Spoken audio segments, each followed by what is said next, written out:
Thanks, Director. We'll have 7-minute rounds for the members to ask questions. Let me start. And as you said at the outset, we could spend the better part of a day or beyond that with all the topics of importance involving the FBI. But I really have to stay with the January 6th situation. There's a lot of confusion about the planning and coordination by federal, state, and local law enforcement agencies in the days leading up to the attack on the Capitol. I was surprised to learn the FBI did not issue a threat assessment before January 6th, especially because the FBI's Norfolk, Virginia field office had uncovered specific threats against members of Congress, maps of the tunnel system under the Capitol complex, and places to meet before traveling together to Washington. I was also surprised to hear Acting D.C. Metropolitan Police Department Chief Robert Conti say that his information was only conveyed to the MPD in an email at 7 p.m. the night before January 6th. Chief Conti acknowledged that the information was raw intelligence, but said he would think, quote, something as violent as an insurrection at the Capitol would warrant a phone call or something, close quote. So it comes down to the basic question of what the FBI knew, when they knew it, whether they shared it, why this didn't rise to the level of a threat assessment. So, Mr. Chairman, I welcome the question. You touched on a number of points there. So first, let me say that we were, in the period leading up to January 6th, tracking a large amount of information about large numbers of people coming to participate in protests and about the potential for violence. The one specific piece of information that you referred to, the information from our Norfolk field office, has gotten a lot of attention.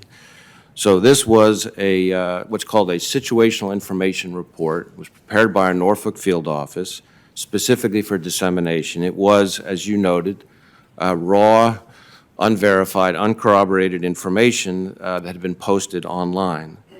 And my understanding was that that information was quickly, as in within an hour, disseminated and communicated with our partners, including the U.S. Capitol Police, including Metro PD, in not one, not two, but 3 different ways. When, can you be more specific on time? 3 different ways. So first, there was an email, as you said, to our Joint Terrorism Task Force, which includes, the Joint Terrorism Task Force includes task force officers specifically selected by their chiefs who participate on the Joint Terrorism Task Forces for the very reason to be that chief's, that department's eyes and ears so that they get the information real time, their departments do. So that's the first piece.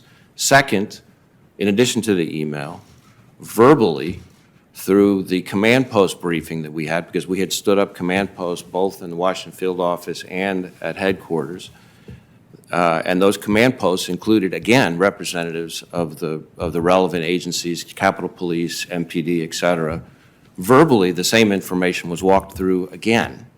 And third, in addition to the email, in addition to the verbal briefing at the command post, the information was posted on what we call LEAP, which is a law enforcement portal, which is made available to law enforcement, not just here in the National Capital Region, but all around the country. Now, again, the information was raw. It was unverified. In a perfect world, we would have taken longer to be able to figure out whether it was reliable, but we made the judgment, our folks made the judgment, to get that information to the relevant people as quickly as possible, like I said, 3 different ways in order to leave as little as possible to chance. Now, I didn't see the report myself even until after the 6th, but the way in which it handled, at least as I understand it, strikes me as consistent with our normal process. Director, I was surprised to see that reporting that dozens of individuals on the terrorist screening database, also known as the terrorist watch list, traveled to D.C. in the days leading up to the attack. I would have expected the FBI's Terrorist Screening Center to be aware of air travel by watch-listed individuals to the Washington, D.C. area. Did the TSC notice an uptick in travel by watch-listed individuals before January 6th? If yes, what steps did they take? Or did the FBI take, in more general terms, to make sure other departments and agencies knew these dangerous individuals were on their way to the Capitol? So when it comes to the watch list, I think there's a couple of things I could say here today. So one is, I do know that in a number of instances there were individuals on whom we had previously predicated investigations that we saw getting ready to potentially travel. And these are not large numbers, but a handful of people. And in those instances, in a number of instances, we had agents in their home states or home cities approach those individuals, interview them. Even if we didn't have a basis to charge somebody, it dissuaded a number of those people from traveling. I guess the second thing I would say is that sometimes there's a little confusion on the whole watch listing concept. There's a true no-fly list, which is what applies to individuals who, under the rules, provide a threat to aviation itself. And then there's what we sometimes refer to as selectees, which are individuals that can't necessarily be barred in the same way from traveling, but in which there's notice given to the agents investigating those individuals, and that information is then passed on. So in a number of instances, that happened in the period leading up to the 6th. I don't have numbers for you, though.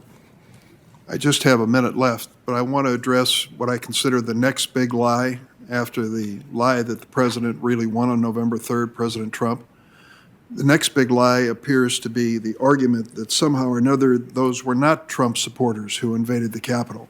It made the rounds on the internet right before they came into the building and has been gaining momentum ever since. I'd like to ask you, Director Wray, do you agree that the Capitol attack involved white supremacists and other violent extremists? Certainly, the Capitol attack involved violent extremists. As I said, we, the FBI, consider this a form of domestic terrorism. It included a variety of backgrounds. Certainly, there were quite a number. We're seeing quite a number as we're building out the cases on the individuals we've arrested for the violence.